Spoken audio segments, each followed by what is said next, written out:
Thank you very much.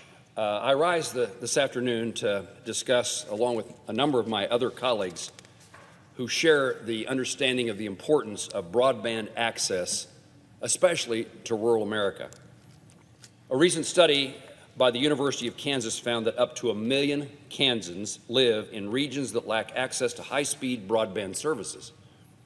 Often, rural areas have the worst quality broadband, or as it's too often the case, they have no access to broadband. The benefits of access to high-quality broadband, they're clear, they're known.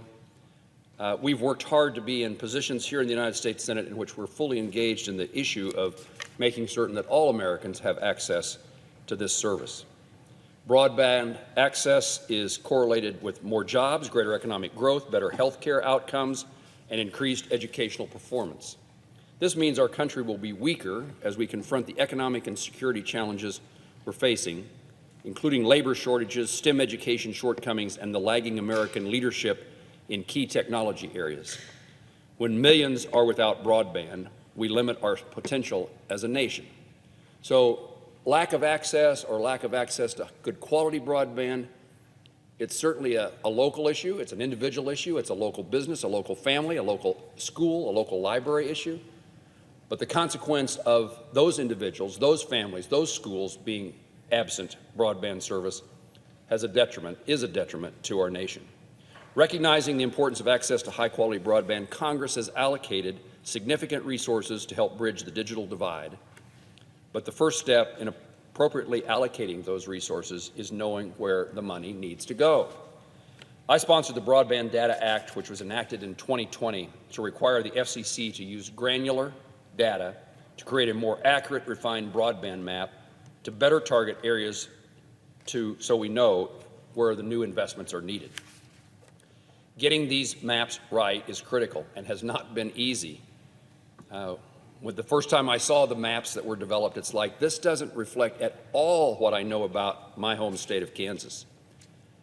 Congress has devoted significant resources. We were involved in the effort to allocate additional dollars so that broadband maps could be updated, the data be improved, and hopefully get the information correct. We've been working on this since 2020.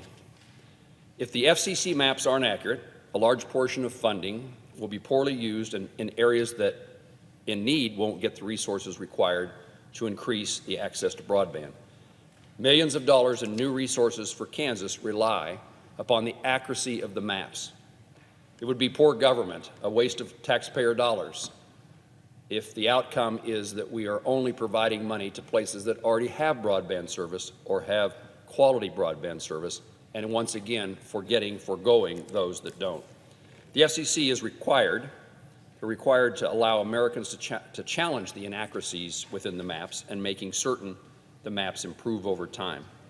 After receiving feedback from Kansans over the last few weeks, months, on a second version of a map was released at the end of May. And I understand from talking with Kansans, this map is more accurate than the one before. Continued oversight by the FCC's work will be necessary, and I continue to work with my colleagues in those efforts. Now that we know where the need exists, now that we better know where the need exists, we need to make certain that investments are appropriately targeted at those most in need and not wasted on overbuilding existing networks. We also must ensure the program requirements encourage broadband providers to participate rather than discourage them with burdensome requirements that do not line up with congressional intent. I also want to make certain that every dollar Congress has allocated to broadband deployment actually goes to broadband deployment, not back to the Treasury. This is why, in a bipartisan way, we've introduced legislation to ensure that broadband grants are not considered taxable income. This is particularly important as critical broadband deployment programs at the Department of Commerce allocate the funds at the end of this month, just a few days from now. Every dollar taken back by Treasury represents a community remaining disconnected, and I encourage my colleagues to work with me so this is not the case.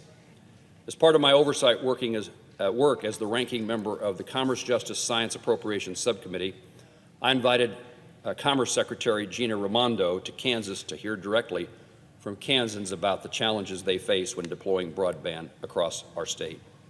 She heard from County Commissioner Randy Lease about the benefits of broadband access, what it's brought to Meade County, including education and business opportunities. She also heard from a host of rural telephone and telecom providers about what they need from the Department of Commerce to successfully deploy broadband across Kansas. During this visit, Secretary Raimondo and I express my appreciation here today on the Senate floor. I appreciate her coming to my state to hear and see what is the circumstance. But during this visit, Secretary Raimondo reiterated her commitment to provide every Kansan with access to high-quality broadband services. To preserve the small-town Kansas way of life that I and many Kansans and senators here today value, I look forward to working with federal and state officials to make certain that Kansas, and particularly rural Kansans, are connected to the quality broadband service. Of all the things that we do in my world to try to make sure that Kansans have a bright future, one of the important ones is to make sure that we have access to the technologies of today and tomorrow. Madam President, thank you.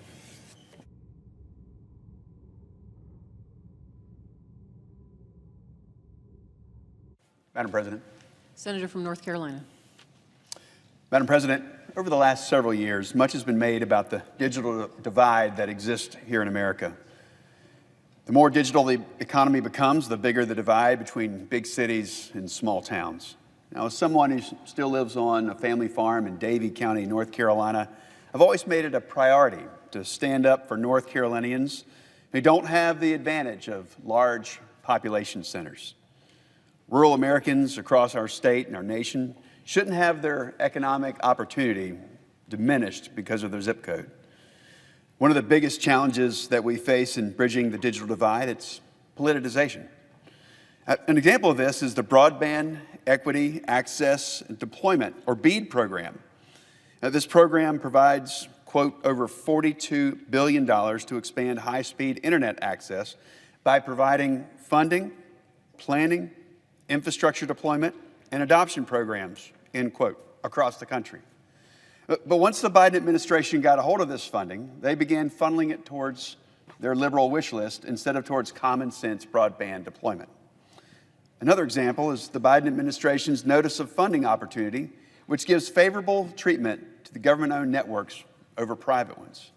And they load up that funding with climate mandates that drive up cost for these communities. This is fundamentally the wrong approach. At the end of the day, what rural Americans are looking for is pretty straightforward.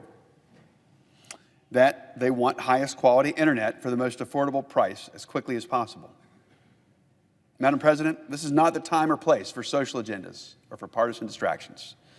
We have to keep our eye on bridging the digital divide so that rural Americans have a fair shot at opportunities where they can achieve their God-given potential.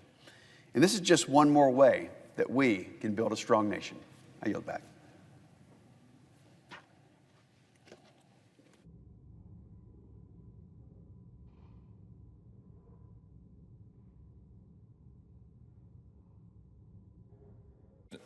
Senator from Alabama. Madam President, I join my Republican colleagues on the floor today in support of expanding broadband access across rural America.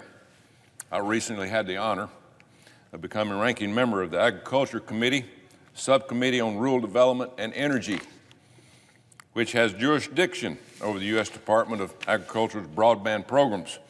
My top priority as ranking member is expanding broadband access to unserved populations who need it most so our rural communities are not left behind. In today's economy, people need fast and reliable internet to work, to go to school, virtual meetings, and even see their doctor through telemedicine. Our farmers need an internet signal to operate their farms, their facilities, drive tractors, irrigate crops, apply pesticides, and implement precision agriculture technologies. Without, they do not have an opportunity to compete. Recently, the USDA increased the requirements for sufficient broadband access from speeds of 25 over 3 megabytes per second to 100 over 20 megabytes per second download and upload speeds. Yet, 1 out of 10 people in my state of Alabama don't even meet the previous 25/3 threshold. So why change it? Either don't change it or build better broadband.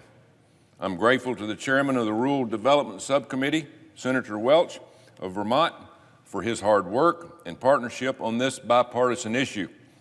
The subcommittee recently held our first meeting, and it was a success. And it was exactly what we needed. We had a great discussion with witnesses and colleagues on the importance of broadband. Later this year, we'll have a farm bill coming up in Congress. Very important. We need to ensure that expanding rural broadband is included in this year's farm bill. Also, earlier this year, I was proud to join a bipartisan group of my colleagues to introduce the Broadband Grant Tax Treatment Act. This bill would amend the tax code to ensure that federal grant funding for broadband isn't considered taxable income. It just doesn't make sense to fund broadband and then tax broadband users for using it. I want to thank my colleagues that are here on the floor today for their support. And I want to encourage all of my colleagues to join us in this effort. Rural broadband is vital for the success of our rural communities and for the entire economy. I yield the floor. President. Senator from Kansas. Thank you, Madam President. For the past 6 years, my staff, my family, and I have traveled to every corner of the state. We've crisscrossed it multiple times. We've been in every county in Kansas multiple times. Town halls, roundtables, listening sessions. In fact, just the last week we were on break, we probably made a dozen stops. And at every one of those stops, at every one of those roundtables, I can guarantee you the subject of high-speed internet came up. Together, we built solutions to address the challenges that our rural areas are facing.